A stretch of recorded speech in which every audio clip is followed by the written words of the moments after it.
Welcome, everybody, to Minutes with Mike. The incomparable Jen Bickerton and Lauren Kahn from Intersection, the agency, are with us today. Welcome, ladies. Thanks for having us. We are so excited to get started. We, of course, have been talking for an hour before we even sat down and got the microphones hot. But I was going to ask them, my first question was going to be, how did you two meet? Yeah. But before I ask that, I'm going to say, how did we meet? So we got reintroduced. I think, Jen, first, I got reintroduced through you, and then Lauren through Dave Silbergleit. To one of the many events that we attend. But then, of course, I was looking through both your bios, and I know that you were with Mac, right? You're gonna Mac, and way before that was Ketchum, where we used to have Pims do all of our press. Yes. Yep. And you were with Roland. Same. Yep. Brings back some great memories. Such great memories. I mean, my best friend worked for you back in the day. So it was like both of our first jobs out of college, which was amazing. That's so funny. Yeah. Do you remember, though, we would have to send physical press releases. We'd have to do high-res images. Yep. Printed. It was such a production. It wasn't what it is now, obviously, but we used to have to get you the press kit folders and the high-res images folders. And eyegloss. It was about an unsustainable invention. If we got a photo back then, we felt like we were in a new world, right? Or a color slide. If you got a color slide. Oh my God. With the dot matrix captions on them. It was genius. And the captions that you had to put on to drives. Remember the little drives? Thumb drives. Thumb drives. And then you got fancy and you made the thumb drives. Custom thumb drives, yes. Yes, color and God, see these, they'll never know. These kids. Never know. They should just fax one press release. My God. Wait, but my father, who is, God love him, is in his late 80s, will say to me to this day, Lauren, can you fax something for me? I go, Dad, nobody uses fax machine. Who am I faxing to? What business? Remember on your business cards, you used to have the fax number still? All the time. Those things. This year at Cosmoprof, we were in the lobby and we're like, we don't have business cards. And we're like, oh, wait, we're going to do digital business cards because we need to get with the program. And then we forgot 90% of the time. We're like, people would say, do you have business cards? And we're like, no. It's a new world. It's a little much. Well, you know what? I feel like people don't even ask for business cards. It used to be that was it, right? No, they don't. Now with the fancy iPhones, you tap marry yes, together. Yes. I miss my Rolodex. Me too. Oh, did you have the round one? I still have my Rolodex. Of course you do. I do. I bet you Pim's. I'm going to go home and find him. Guaranteed. My name's probably on it. I bet you Pim's has a Rolodex that is branded. Probably. Yeah. So how did you two meet? Well, first I'm going to ask you about your background. Obviously, did you go to school for PR and marketing? How did you get into that? And then what brought you two together? Well, which do you want first? Whatever. Okay. Well, okay. So I went to college in Buffalo. Don't question. I went to Brockport. Okay, I'm an upstate guy myself. Strong, yep. Mm-hmm. So I went to Buffalo. I was a communication major. I took one PR class. And I fell in love with PR. I loved everything about it. I loved, my professor I loved. But the funny thing is my father was an EVP at Saatchi & Saatchi. And he was in advertising, and I was doing my damnedest not to go into advertising. I was like, I will pave my own way. And he was friends with Herb Rowland. And so he said, well, if you want to do PR, we're going to get you a job. And I said, we're not doing anything. I got it.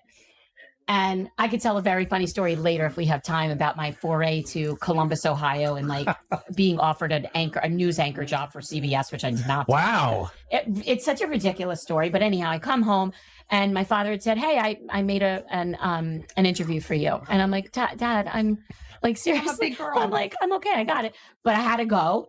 And I met with Susan Johnson, who to this day I am still close with. Love her. My absolute 100% mentor. And from there, I was just completely hooked. And so stayed there for 3 years. And then one of my clients at Saatchi & Saatchi had come at Roland's and said, I want you to come with me. I'm going to a beauty boutique. And boom, that was it. And then Jen and I just paralleled everything that we did. And I would see her name. She would see my name. We were in groups together. We would see each other. And I like to say that we collaborated, commiserated, and congratulate, commiserate, and complained about pretty much everything. And one day we were in this group together. Well, no, we were in a group and you saw my email and reached out and were like, you want to have breakfast? We're like, yep. Let me say why. We're in this big collective. It's hundreds of publicists. And everybody's always asking, do you have this vendor? Do you have that vendor? Who do you recommend for this photography? And I loved Lauren because I'm like, she's one of the few out of all of these hundreds who always wants to help. And I know I was very similar. Like, I like to help people, but you were over the top. And I'm like, I love this girl. She is a resource of everything. And then it's like the two of us. There's only a certain group of people that are in these bigger groups that you gravitate toward, right? And so every time I would see Jen's name, I'm like, Bickerton PR girl. Like, I kept seeing, I'm like, that's so cool. Like, she just, it's my handle. Yeah, that's her handle. I'm a little bit more boring, but Jen is like the cool girl. Like, I was like, I want to be friends with her. That's like, cute. She still is, right? Yeah. Yeah.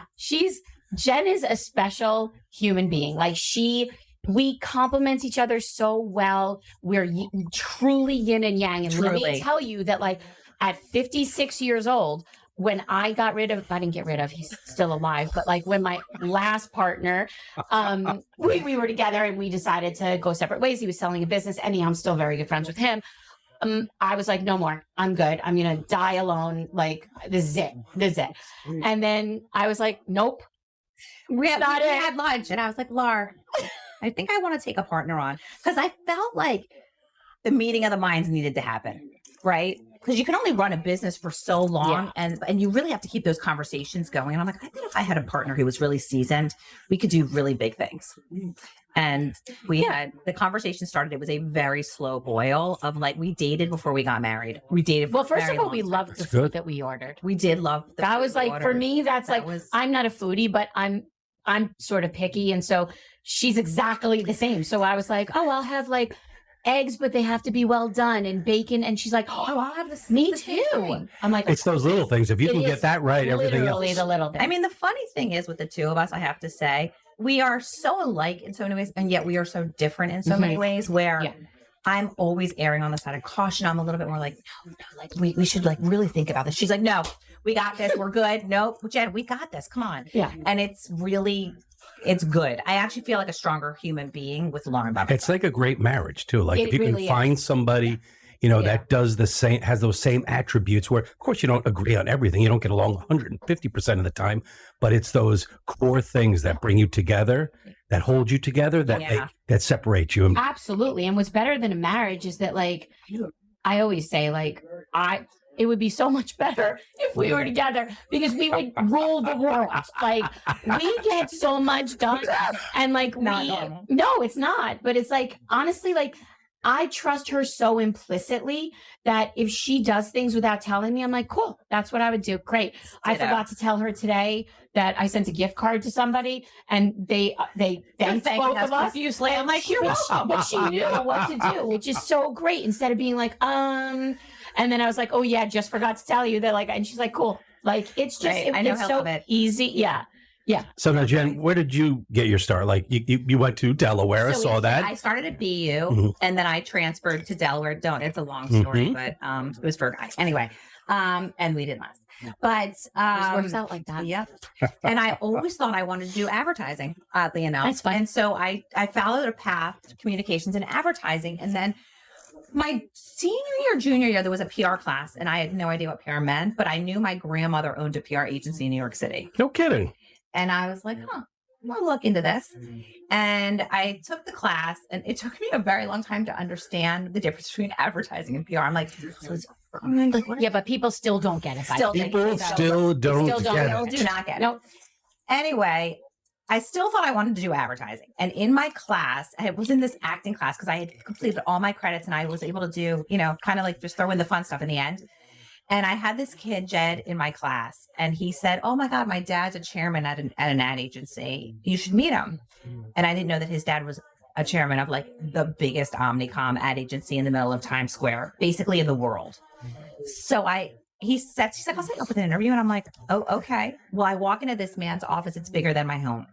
And I'm like, oh my God. And needless to say, I got the job. And I realized I was working on the Burger King account, and I'm like, I don't love advertising. I don't love this. And I reached out to a few people and put some feelers out there, and there was a job at Ketchum PR. And I thought, maybe I'll just go and interview and see how this goes. And I got the job. And I really figured out PR very quickly. And one of my first, I wouldn't say one of my first, but I'd say it was within the first year, they had me on very corporate accounts like Johnson and Johnson. And they're like, we're going to move you to Levi's. Your personality is going to fit probably a little better with that. And then they're like, do you want to go live on a concert tour and do all of the on-site promotion for Levi's for the Goo Goo Dolls tour? And I was like, I picked the right industry. And I lived on a concert tour for 4 straight months. And I'm like, I'm going to stay in this industry. This is actually really fun. And it's such a social job, but it's also like, especially today, the strategy and the way we have to think and just where it was and where it's come. Yeah. I definitely feel great about choosing. And we were laughing a bit before about how things have changed, and what was 30 years ago or even 20 years ago or yesterday has quickly changed, right? Like, so I got into this. This for the young kids in the room, you're not going to get this, but I wanted to be Darren in Bewitched. Oh, that's the job I wanted, right? I wanted the suit, and I wanted that life, and I wanted a boss, and yeah, exactly. I wanted that type of world. I wanted the boss that came to my house for dinner and advertising, and we represent or Mr. Blanding built his dream house. I want to be that guy. And somehow I landed at PIMS, right? But that has also morphed and changed as we go along. What we did when you guys were at Ketchum and Roland is no more. And this generation of PR never will know that exists. Never. And we try to explain that. We try, because these kids coming up, oh God, I sound so old. We do, but we are. I mean, we're seasoned. We really are. Okay, we're seasoned. Seasoned is better than old. But like, we try very hard to explain where we've been and how good they have it, right? Because it's like, this generation we're finding is like, some of them would come in at 9 o'clock, 9:30 and be like, okay, like it's 4:45. Are we good? I'm like, 4:05. Like, that's a half day. You're forgetting the half top. You're forgetting the crop top. Yeah. I mean, crop tops. It's like, I had one girl who worked for me. This is a ridiculous story. We had a massive launch event, and it was for a cosmetic company. And we had retailers there. There were 400 people there. And I am like, where is she? And she was outside sleeping on, like, she went out. I'm not even kidding. She went outside and she was sleeping, resting, because she was very tired. From the night before, of course. I'm like, I was like, this is like, am I on Camden County? Which, by the way, you guys don't know Camden either, but... Mac. Oh my God! If you showed up after your boss and you left for your boss, and I'm talking 8 p.m. at night. Yeah, no, done. They don't have the same work. And by the way, I kind of admire. Maybe they're that. onto something. Yeah, like I kind of admire. I wish that we could, like, as a generation, could have been like stopping that. But it's like, I remember my father giving advice saying, if anybody asks you to volunteer, your hand better go up. I don't care if you're on the account or not on the account. Like you, and meanwhile, I'm like, I have to ask my family members to help me because nobody is around. Like, could someone just build immediately? It definitely is a different world. One of the questions I would definitely want to ask you guys is about mentors and the people along the way that, you mentioned your parents, obviously, and each other. But like, for me, when I got hired, Mark Glickman, who's the founder of the company, gave me the ins and outs, the good, the bad, the ugly, and what the expectations were. If you want to succeed, here's what the expectations are. What about you guys? Like, coming up through PR and even advertising and, getting to where you are in this world, it's a tough trail, right? Like, you guys have done a lot, and a lot of people have fallen to the wayside or left this industry because of that. What mentors along the way kind of help steer you in the direction, or you can look back now and say like, wow, those years were pivotal? It's interesting. That's an interesting question. Well, I know for me, like I mentioned her before, Susan Johnson for me will always be my girl. Like, she taught me literally everything that I know now, even about PR. Like, when she was an EVP, she was working on new business. So I was very fortunate to be hired as an account coordinator, which is entry level, and just be with her. And, she protected me because back then there were no Me Too things going on. Like, so I was tortured in some instances, literally tortured to the point of like breaking down in tears. And she protected me. She taught me everything I needed to know. I modeled my life around her. Like, I was in the delivery room with her baby. That's how close we were. That's incredible. And you don't really find that anymore. Like, I think there's too much out there for people. It's great with social media that you can find mentors and find people that like inspire you. But I think it's a lost kind of a situation where you find a human being that inspires you, like an actual real life. People to stay at jobs very long today. Yeah, no, right. You're like, sometimes you don't know. Who was it for you? So it was Christy Salcido. She was my first boss for many years, actually, at Ketchum. And you know what it was? It's interesting. I learned so much from her, but it was also, I think, what's really stuck with me through the years is how inclusive and how she treated people.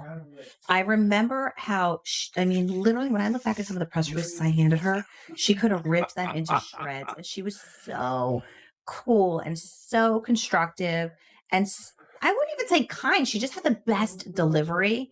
And for years, I look back now as somebody who's managing people and I'm like, how did she have so much patience?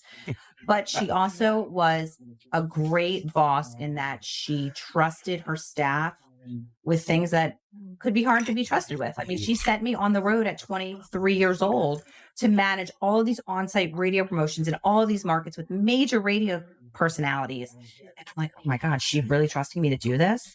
And it was 4 months and I had to have reports done after every single date. And yeah, she definitely to this day has remained my number one. That's amazing. Yeah. So you two meet each other, you two work with each other, you have your own careers as you roll out, but as life would have it, here you are together, right? So let's talk about intersection and the start of this agency or the beginning of you two together as an agency. Mm-hmm. What brought that collaboration together finally that you said, let's do this, let's jump in together? Yeah. And what's happening at the agency? What's new and happening? Well, it's funny because Jen and I one of the things that I think was so smart of what we did was we dated before we got married. So we said, we love each other as human beings, but like, we don't have any idea how each other works. And, it could be great and it could be horrible. So we said, why don't we pitch one piece of business together and work on that piece of business together behind the scenes. Yes. Right.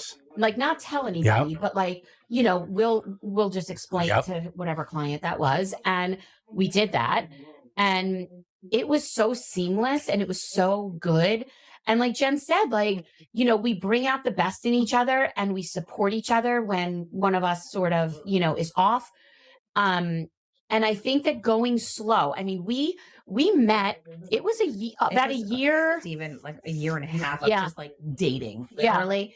Knowing we both wanted to move forward, but even just financially, emotionally, like it was so proceed with caution because you hear, and especially in the PR world, we have tons of PR people we know who had partners and then the partners broke off and either have separate agencies or one left the world. And it's horrible and everybody is like chatting about it and it's like gossipy. And we were like, why are we going to do this if it's not going to work? Like for sure. So neither one of us was in a rush, which I think made a whole lot of sense. Yeah. And both of us were bringing our agencies together, which, you want to be very cognizant about that. And you want to be very protective to make sure that your clients are good. And your staff, right? That everybody's comfortable with what's happening. Yeah. And we met each other as clients, and obviously everybody loved both of us on each. I mean, obviously, clearly. What's not to? I mean, how can they not? I always say Lauren's the best show pony. Like I can put her in front of anyone, and they love her. She literally is like, "Can you come?" Even though like you're not really doing anything. I'm like, "Sure." I just want you to be there. Yeah. So it was great, and I think. What was great, I think, was our blind ambition, and it was like, we didn't sit down with pen to paper to say, this is what we should be doing. Like we're like, what should we name ourselves? Like the fun stuff. Like it was more about, the important things like the naming and the branding and all the values, because we knew that we would be a success. Like we knew it. I mean, this isn't like Jen was picking somebody like me who was only in the business for like 5 years. Like we were, I mean, I'm older than Jen, God help me, but we've both been 30, shut it down, 35 years in the business, right? We did just sign a plastic surgeon though. Yes, we did. I'm very excited about him as our new client. Very.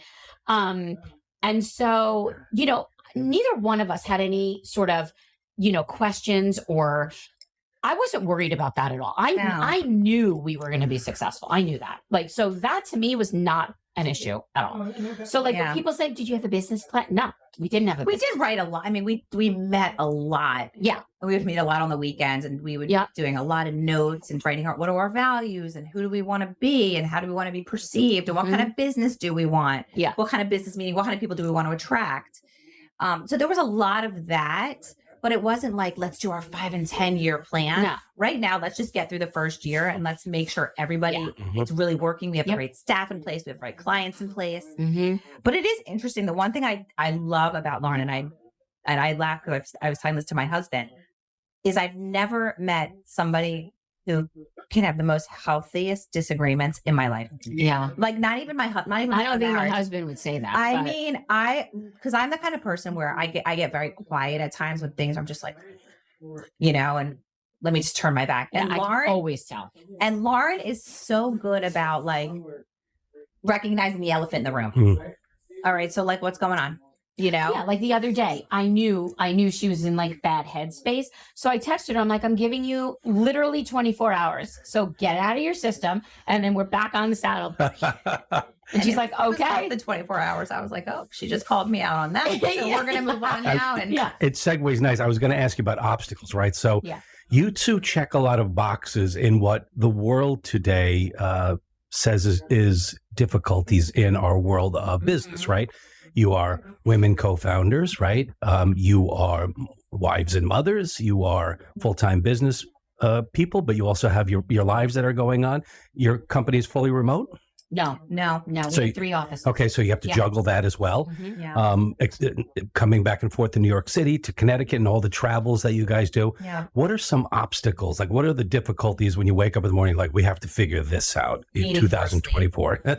Of course. Well, it's funny because Jen and I are in slightly different like life phases right now, right? Although we have 3 children each. And one of each of our children shares a birthday. Yeah, it's wild. No, you have no idea. Like that, I'm very into like the universe and signs. Non-coincidence, coincidence? No, I do not think. And I am that was one of the first things I said to Jen. I'm like, do you like believe in like, and she must have been, what the hell? No, I wasn't. So, I was like, I mean, I am such a believer. And like her daughter's name is Josie. My mother-in-law's who passed away, her name was Josie. Like 3 kids, 2 on the same birthday, like 2 boys, 1 girl. Yeah, it's like little things like that make a difference to me because I do feel like it's meant to be. But like our lives are slightly different. Like my kids are older and out of the house. I have my youngest is a junior in college, where Jen is in the thick of it, right? She's like with college stuff and the games and the recitals and I've been there. And the reason why, I mean, I've owned my own business since I was 24 years old. So I was able to go through all of my life phases on my own terms, right? So I never needed a nanny. I had somebody to watch the kids after school, but no live-in. I'd never missed a game. Unless I was, away on a business trip. You are superhuman, though. I'd like to just chime in. You really it's like the Energizer Bunny on crack. I do have energy, but Jen does the same thing, so don't let her fool you. Not like and I had a nanny. I want to be very clear. And then when she left, it was like au pairs are us in our house. So but I mean, Jen is in that phase now, so I'm able to sort of take stuff off of her plate to be like, go be with Josie, go do your, we want all of our staff. Yeah. Balance is so important to us and to me and to Jen separately. My son has my handwriting where I write balance, and he took it and he she just tattooed it. Advice. No, I don't. Yes. He tattooed it on his arm because it is very important. If one part of your life is out of balance, everything is going to hell. That's just the way it is. So we say that to the people that we work with. We remind each other. Jen's right. I need more reminding than she does for sure. Vacation is vacation. Yeah, I know. It's so hard for me. It's so because my mind is so trained to be, both of us were on our own. We both had kids while we were on our own. So there was no maternity leave. You're just fighting to stay alive, right? From the hospital, we're sending emails and phone calls. Yeah, probably. Yeah. You know what it is too? This is my 2 cents, right? So I have 4 children of my own. My wife said this to me one time and I was like, what are you talking about? But it instantly hit me that she's spot on, right? she's a teacher and she has a full-time job. She does a great job with it. 4 kids, too. 4 kids, but she's also a full-time mother, right? So I'm like, I'm a full-time father. Yeah. It's different, right? And the difference is I just have objectives to fill, right? I check boxes. Right? Give them a bath, make sure they go to bed at 9, keep them away from this, don't let them touch that, don't and do that. Just fill these.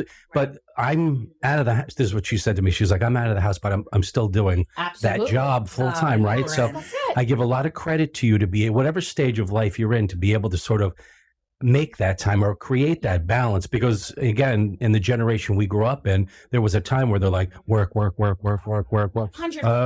kids recital, you can wait. The sports, 100%. I don't remember my mom. My parents were divorced, and I don't remember my mom being at like nearly as much as like we don't like to miss. But like you didn't kind of expect it either, right? Like I played varsity sports and all that. They rarely came, and I was like, we were that again. Going back to that time, I was a latchkey kid. Me too. Right? Same. It's like I walked home from school, let myself We'd in. be arrested today for what our parents did. I mean, literally, there was no social media because Remember the Croft Super Show and all those all those after school shows. I lived on that stuff. Junction. Yes.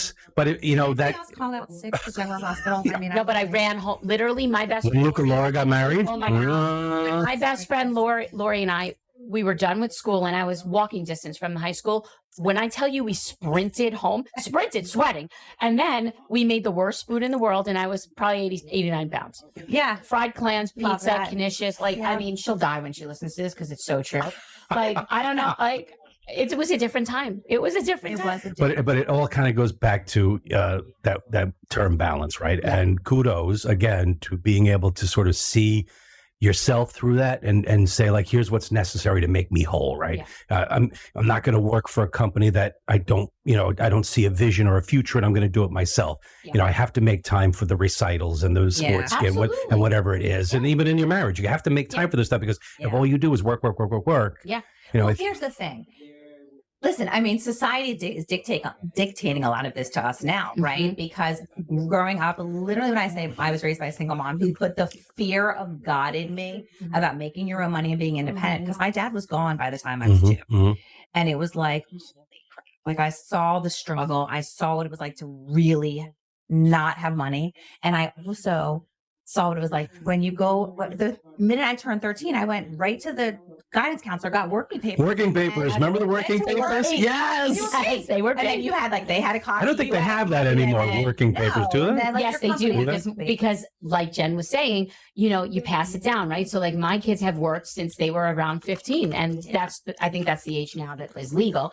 But I remember them getting working papers to go but I don't think they're getting anymore. But yes, it's incredible. Now they're like digital. But and I remember my mom putting the fear of God in me about, I don't even think it was intentional. I still have that fear of God in me, which goes back to about like not taking maternity leave. And I think, listen, I think it's not a good thing to have that, but I think it definitely has shaped my work ethic for sure. Yeah, absolutely. Sure. And that does come from within. I mean, as I mentioned, my mom owns a market research agency for a bit, and my father was the EVP. And so it's like, you get the first train into New York City, and you better not get on that train until like everybody's out of that office, including the owner of the company. Well, I mean, again, a toast to you guys. You're showing that you can have it all, right? And that's success too. But listen, we don't want to sugarcoat that. And like, it is not easy. You could, maybe you can't have it all, but you can have 98% of it. And like, but there are sacrifices that you have to make, and it's not easy. And there are challenges that we deal with every day, that we deal with our families every day. It's like, I've been told numerous times to get off my phone when I'm, I was going to say that. Right. Sitting at the counter at the dinner table when everybody's eating because they're between games or whatever. Right. And it's like, and I'm on the phone standing while they're all sitting at the counter. We haven't sat at our dining room table in I don't even know how many years. Yeah. And literally, Mom, get off your phone. Oh, wait, it's a client. It's really important. Right. I do think as we get older, and we have all these younger girls working for us, you really do start to put things in perspective. Yeah. Where we're not sweating the stuff, and you're much better at this than I. She's always talking me off the ledge, but like, you really stop sweating some of the silly stuff. Yeah. Or like a real jerky client who just doesn't respect you or respect people. You're like, I don't need to. But you know what? The beauty of where we are right now, and and I think this is a testament to our merging, is that we don't have to do that anymore. You know, when we were younger and you were just given accounts, you're like, what am I going to do? Yes. And now, if I don't like you and I see your name on my phone and I'm like, oh, Jesus, God, it's Mike, we're done. Right. We're done. Right. We walk away. We say we're exercising our out clause. We're going to 30 days and goodbye. And we've done it before and we will do it again. That's wonderful. Like, I'm not going to have her, like, if she's upset about something, like, absolutely not. Like, no, not doing it. Yeah, because when I'm sorry to just chime in here, but like, it was okay when we were a little younger in the agency world. You put up with shitty clients. You put up with bad clients because they paid the bills. And we definitely take our fair share of difficult situations, but there's only so much you'll take when your staff's getting abused by a client. But I also think there's a difference. No, it does not with us. There is a difference between difficulty and challenging. Correct. I will take challenging 7 days a week. If somebody is unnecessarily difficult and mean, no. There's no room in my life anymore for that. Like, I'm not doing it. That's great. Give me your quick elevator pitch on your business. What model do you follow? What business plan do you have? Like, who are your clients? Who are you targeting for clients? Who are you working with these days? Well, so right now we live, like, where we live is the beauty, health, and wellness space. That's sort of where we grew up and where we are most comfortable. However, we've been sort of expanding because, you know, past clients who are now in different industries have come to us and said, we want to work with you. We've worked in hospitality. We've worked in tech. We've worked in baby. You know, we always we definitely dipped our toes and continue to dip our toes, because the reality is the skills are exactly the same. We might not have a full baby media list. And also the other difference is a lot of we can go into fashion. So we've done fashion too, because what's happening now is it used to be, here's your beauty list. It's very concrete. Here's your fashion list. Here's your hospitality list. Now it's like, oh, here's your market editor. They're covering 5 different things. Here's your culture editor. They're covering baby. They're covering hospitality. They're covering what's big on Amazon. Yeah. So it's like, there's a lot of crossover now. Yeah. So it is, I don't want to say easier because that's not the right word, but it is, we just take our skills and put that energy into a different category. And, you know, I think we collaborate a lot. And I think that, you know, some of the owners of agencies are like, this is mine. And unless you're with me, you don't get access. Right. But I love that Jen and I collaborate with people, because it's like, we want to surround so there's another guy in my life. His name is S.2, and he was a client who became a very, very close friend of mine. And he used to say all the time, you need to surround yourself with people who are smarter than you. And once you get there, you're going to know that, like, you're comfortable in yourself to understand that, like, there are people who know things that you don't, and that is going to make you a better person. And that is, I think, a testament to what Jen and I have done, so that if we do want to sort of get out of the beauty space, then we will collaborate with people who know better than we do and bring them on board. We've done it, you know, several times, and it's been very successful. We actually have a director that works for us that did not come from the beauty space or the PR space. No, that's good. She's marketing. And she came from television and sports. And we're like, her skills and the things that she brings to the table are things we never, I mean, they are so valuable to how we are structuring our company that I look at her thinking, God, it's funny. It was even a question in my mind to hire you, because you brought so much value in just. And she comes from the corporate world, which, you know, we did back in the day, but we haven't been there. So it's like the things that she's doing, Jen and I are like, oh, like, okay. Right. A lot of the policy. Yeah. And that world, you know, I don't want to use the word scary, right? Because it's upon us, right? But like, times are changing, as they always do, right? And we were laughing before about fax machines and that sort of stuff. But like, you know as well as I do, when we got hired, somebody was like, yeah, we're putting in a fax. We were like, whoa. Yeah. Wait a second. I don't have to messenger this. I can it comes out in a big, remember the crazy spool and all that stuff? One step further is that my first laptop, if you will, was a typewriter with one like sentence of a screen that you can see while you were typing. This thing ever. You mean you don't miss doing the typewriter with the white out? And I do. Or remember, if like I wasn't rich, but the rich kids in my dorm had the typewriter that remembered like 5 characters. Oh my God, I wasn't rich, but that was my little computer. If you had that, they were like, "What are you?" I was so fancy. Hoity-toity. Where are you from? Yeah. So now our world is AI and Chat GPT, and I see you ladies at all these events that I go to, and the big discussion is about social selling and all this stuff we're getting into now. So tell me about that end of the business, right? So AI has not just started. It's been with us a while. It is the future. It's going to be in my world, right? It's infiltrating like how warehousing is done and how customization and personalization, the speed in which things are done. It affects logistics. It affects every aspect of it. Yeah. How does it sort of, I'd love your take on your end of things. That's very funny because, so Jen and I, like Jen was saying, our team is younger, right? And so by a lot. And most, not everyone, but yeah. Yeah. Well, pretty much everyone. Yeah. I mean, listen, I know we don't want to admit it, but pretty much everyone. But so I was in the office the other day, and I have not dived. I haven't gone into Lord you, right, in ChatGPT, and everybody else is, right. And so Jen would say to me every now and then, like, oh, like you can use that for research. You can use that. I'm like, or I'll say, write the pitch. And just make sure that and I say this to the young girls, don't use it to write your pitch. Write your pitch like you would normally write a book. Right. Yeah. But put it in and make sure that the flow is right. Yes. Yeah.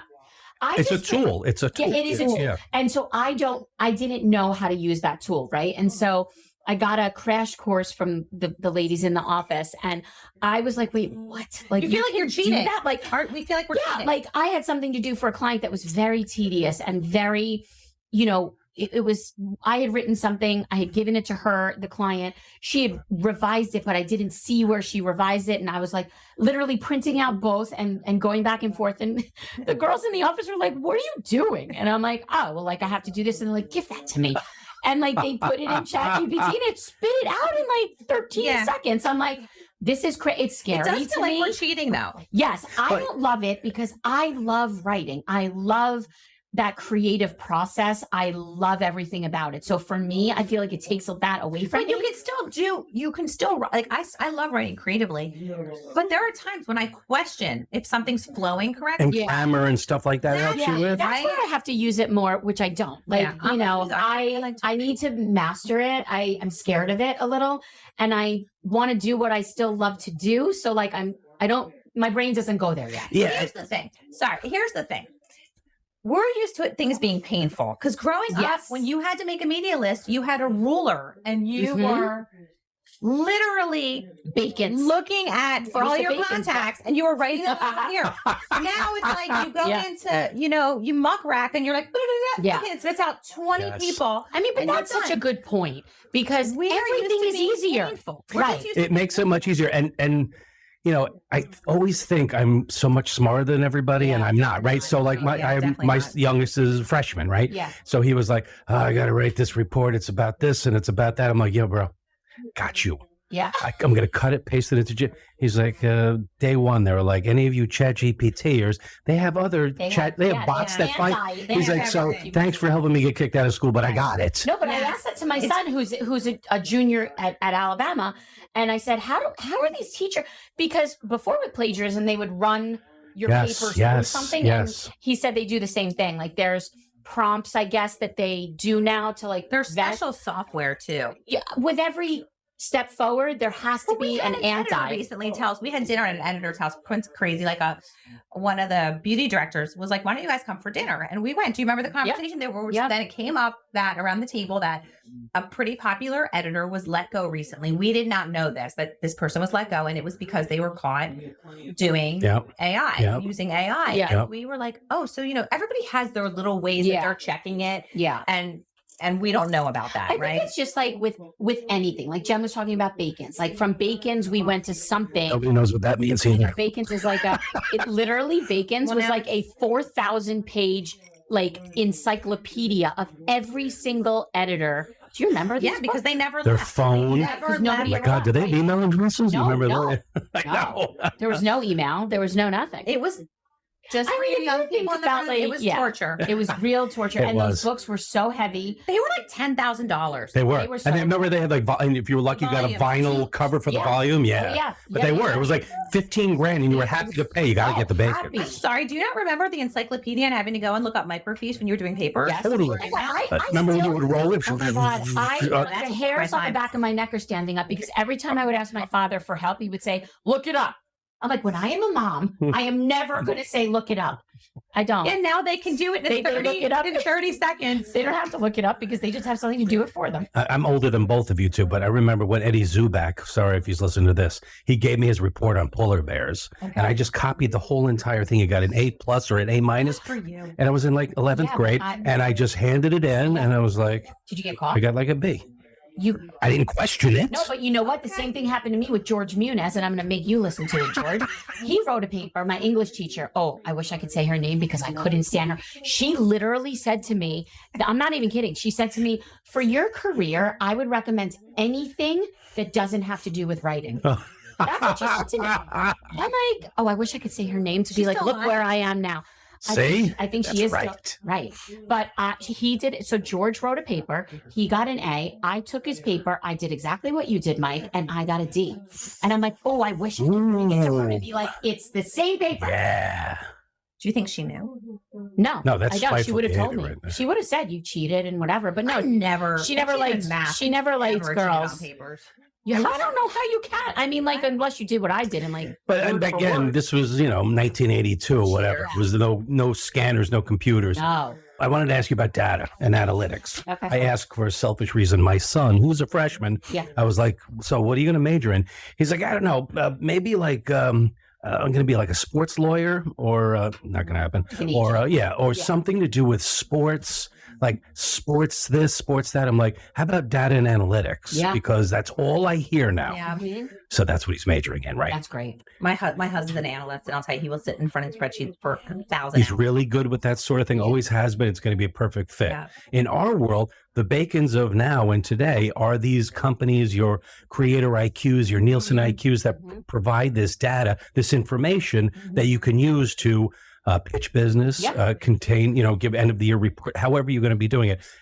What's your feeling on data and analytics? Because some people are like 100% bottom line data, whatever the data reads, that's where we're going. Others use it as a tool where they feed into it and then they sprinkle some of their own thoughts on it, and then others ignore it altogether. I don't know who they are, but I mean, I think that's a really interesting question. But so for me, I think taking it like kind of a step backwards with like looking for business or whatever, I go with my gut. Same. I don't use data analytics. I don't care if a company is a $5 million company or a $5 company. If I feel we do care if they're a $5 company. Well, yeah, right there.